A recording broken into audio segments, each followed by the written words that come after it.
Next question आपसे कहता है कि इवेल्युएट दिस इंटीग्रेशन, आपको क्या करना है, इस इंटीग्रेशन को इवेल्युएट करना है। तो सुनो, इस इंटीग्रेशन को कैसे करना है, मेरी बात को ध्यान से सुनो।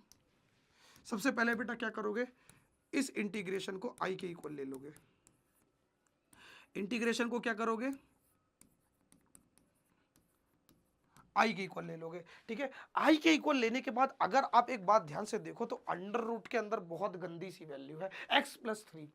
अंडर रूट के अंदर एक सिंगल वैल्यू होती तो मेरा काम कितना आसान नहीं हो जाता, आसानी होती मुझे इंटीग्रेशन करने में। कब, जब बेटा ये अंडर रूट के अंदर कोई छोटी सी वैल्यू होती, लेकिन अंडर रूट के अंदर प्लस में देखो दो दो वैल्यू दिख रही है एकदम गंदी सी, छी। क्या करोगे बेटा, सबसे पहले बेटा इसको सिंप्लीफाई करोगे। क्या करोगे, सिंप्लीफाई करोगे। जब भी बेटा क्या है, इंटीग्रेशन में आपको कोई भी चीज गंदी लगे तो बेटा उसको टी के इक्वल ले लो। कौन गंदा लग रहा है, ये अंडर रूट के अंदर x+3 मुझे बहुत गंदा लग रहा है, तो मैंने बेटा इसको क्या करा, टी के इक्वल ले लिया। किसके इक्वल ले लिया बेटा, टी के इक्वल ले लिया, यानी कि मेरे x+3 की जगह पे क्या आ जाएगा, टी आ जाएगा। तो मैं लिखूंगा i = x अपॉन में अंडर रूट टी अपॉन में dx। अब मेरी बात को ध्यान से सुन भाई, जब तूने नीचे वाले फंक्शन को टी में बदला, क्या, जब तूने नीचे वाले फंक्शन को टी में बदला तो और सबको भी बदलना, इस x को भी बदल, इसको भी बदल टी में। जब तूने इसको टी में कर दिया तो और सबको भी करना टी में। सब चीजें सेम ही होनी चाहिए ना। पहले देख, पहले ये भी x में था, ये भी x में था, ये भी x में था। अब जब ये चीज टी में हो गई है तो और सबको करना टी में। चलो फिर करते हैं। पहले क्या करेंगे, इस x को टी में बदलेंगे। तो क्या करेंगे, यहाँ से x की वैल्यू को निकाल लेंगे। x को टी में बदलने के लिए क्या करूंगा, मैं यहाँ से x की वैल्यू निकाल लूंगा।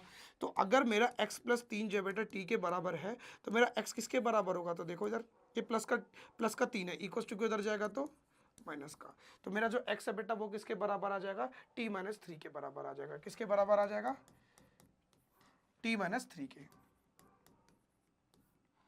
अपॉन में अंडर रूट टी।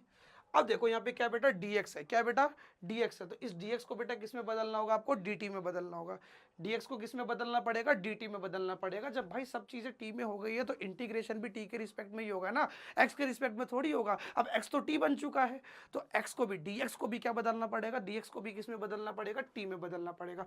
तो dx से dt लाने के लिए मुझे क्या करना पड़ेगा, ये dt और dx बेटा किस में आता है, डिफरेंशिएशन में आता है। तो कहीं ना कहीं मुझको क्या करना पड़ेगा, dt लाने के लिए इस पूरे का डिफरेंशिएशन करना पड़ेगा। तो x+3 मेरा किसके बराबर है, t के बराबर है। दोनों तरफ क्या करूंगा, डिफरेंशिएशन कर दूंगा। दोनों तरफ क्या करूंगा, दोनों तरफ डिफरेंशिएशन कर दूंगा। किसके रिस्पेक्ट में, टी के रिस्पेक्ट में। जब सब चीजों को टी में बदलना हो तो बेटा डिफरेंशिएशन भी किसके रिस्पेक्ट में होगा, टी के रिस्पेक्ट में होगा। टी का डेरिवेटिव करोगे, टी का derivative with respect to T करोगे तो क्या आ जाएगा आपका, 1 आ जाएगा। अब इधर देखो सर, ये होगा dx/dt। आप जो डिफरेंशिएशन कर रहे हो किसके रिस्पेक्ट में कर रहे हो, टी के रिस्पेक्ट में कर रहे हो। अब देखो बेटा, यहां से देखो ये बन जाएगा आपका dx/dt, यानी कि x का differentiation with respect to T है ना, dx/dt। प्लस 3 का डेरिवेटिव करोगे तो क्या मिलेगा, 0। कांस्टेंट नंबर का डेरिवेटिव क्या होता है, 0। 0 का मतलब कुछ नहीं, यानी कि मेरा dx/dt किसके बराबर है, 1 के बराबर है।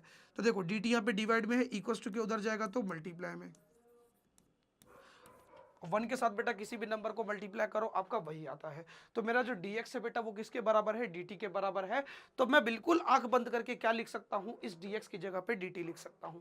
क्या करूंगा, इस dx की जगह पे डायरेक्ट बेटा क्या लिख दूंगा, dt। क्या लिख दूंगा बेटा, dt। लो अब मेरा काम हो गया, हो गया भाई, बस इतना ही काम करना था, हो गया। अब क्या करोगे, देखो इस t को बेटा मैं पावर फॉर्म में लिखूंगा।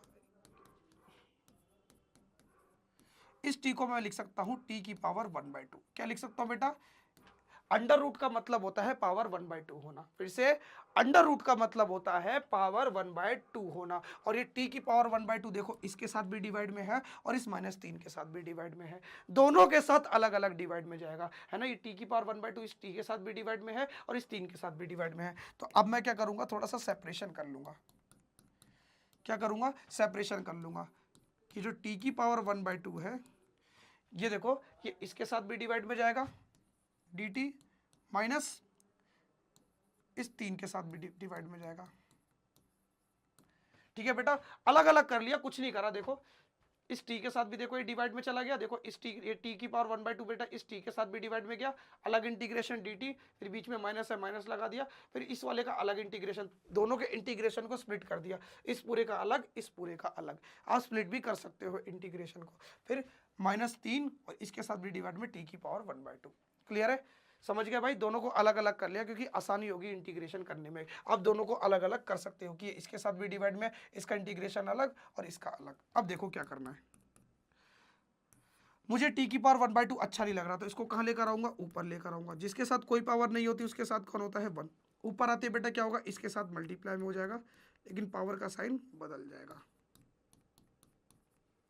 ठीक है बेटा, यहां देखो नीचे की तरफ था तो पावर प्लस थी, लेकिन जैसी इसकी पोजीशन को मैंने बदला पावर के साइन बदल जाएगा,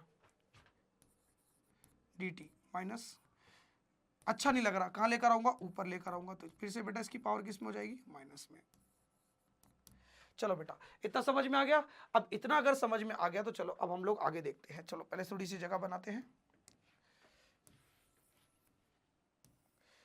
इसको थोड़ा सा साइड करेंगे, इसको थोड़ा सा छोटा करेंगे,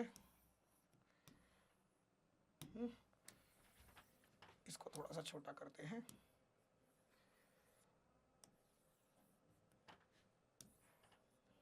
चलो अब देखो, अब देखो जब दो नंबर का बेस सेम हो तो पावर आपस में क्या हो जाती है, ऐड हो जाती है।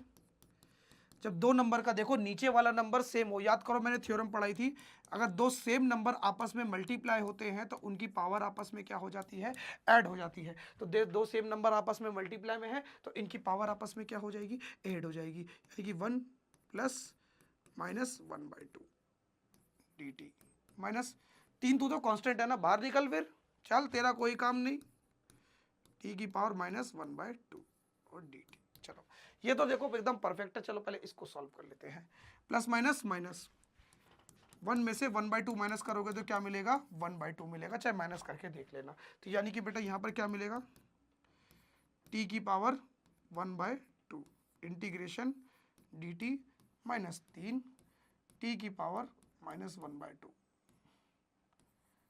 dt। चलो बेटा इंटीग्रेशन करते हैं, क्या होगा इंटीग्रेशन इसका, देखो ध्यान से देखो, टी की पावर 1/2 + 1 अपॉन में 1/2 + 1 -3, अब इस पूरे का इंटीग्रेशन करो, टी की पावर -1/2 + 1 अपॉन में -1/2 + 1। ठीक है बेटा, ये इसका ऐसे इस प्रकार से ऐसे सॉल्व होगा ये। ठीक है, चलो मैं मिटा दे रहा हूँ तो ये आप समझ जाओगे। नहीं यार तुम लोग समझ गए ना कैसे करना है ये, देखो अब देखो बेटा, अब इसको सॉल्व करते हैं। चलो चलो अब यह देखो क्या हूं बेटा, इधर देखो ना यार, समझो अगर x की पावर n का इंटीग्रेशन करना होता है तो वो क्या होता है, xn+1 अपॉन में n+1। जो एडिशन यहाँ करते हो वही एडिशन नीचे भी करते हो। इसके अकॉर्डिंग बेटा क्या हुआ, 1/2 + 1 अपॉन में 1/2 + 1 -1/2 + 1 -1/2 + 1। अब यहाँ करोगे हाफ में बेटा 1 जोड़ोगे तो क्या आ जाएगा, t की पावर 3/2। कितना आ जाएगा बेटा, t की पावर 3/2 अपॉन में 3/2 -3 -1/2 + 1 करोगे तो बेटा कितना आएगा, देखो ना, -1/2 + 1 करोगे तो डिनोमिनेटर सेम करने के लिए क्रॉस मल्टीप्लाई, तो -1 + 2 अपॉन में 2, देखो ना 2 बन जा 2, 1 बन जा 1, तो माइनस का 1, नीचे इनके आपस में करोगे तो 2, प्लस माइनस माइनस 2 में से 1 गया, आएगा 1, बड़ी वैल्यू के आगे प्लस का साइन है तो प्लस, अपॉन में 2, यानी कि 1/2। यानी कि इस पूरे को सॉल्व करोगे तो क्या आएगा, टी की पावर 1/2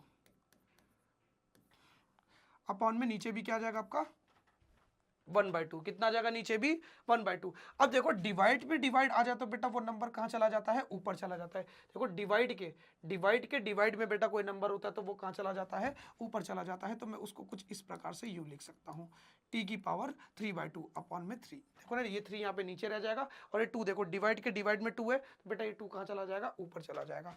सेम इसी प्रकार से बेटा ये 2 भी कहाँ चला जाएगा, ऊपर चला जाएगा, और ऊपर जाके बेटा किसके साथ मल्टीप्लाई हो जाएगा, 3 के साथ मल्टीप्लाई हो जाएगा और हो जाएगा 6 टी की पावर 1/2 प्लस कांस्टेंट सी।